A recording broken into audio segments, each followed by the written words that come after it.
MMR दादुरा mums rubella vaccine संक्रामक रोगहरू रोक्न भ्याक्सिन लगाउनु सबभन्दा प्रभावकारी तरिका हो।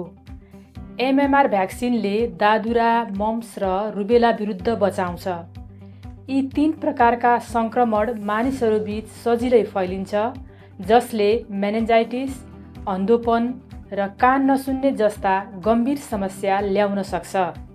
यदि गर्भवती भएको समयमा दादुरा भयो भने महिना नपुगी बच्चाहरू जन्मने, गर्भपतन हुने तथा मृत शिशुको जन्म हुन सक्छ।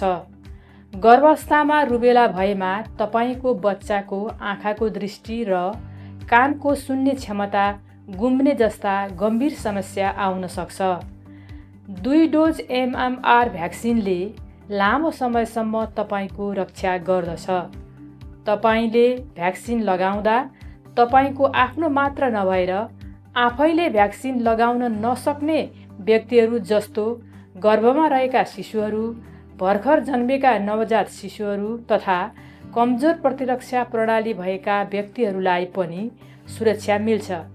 एमएमआर भ्याक्सिनले सबै शिशुहरू, सबै ससाना बालबालिकाहरूको लागि सिफारिस गरिएको छ, तर यो जुनसुकै उमेरमा पनि लगाउन सकिन्छ।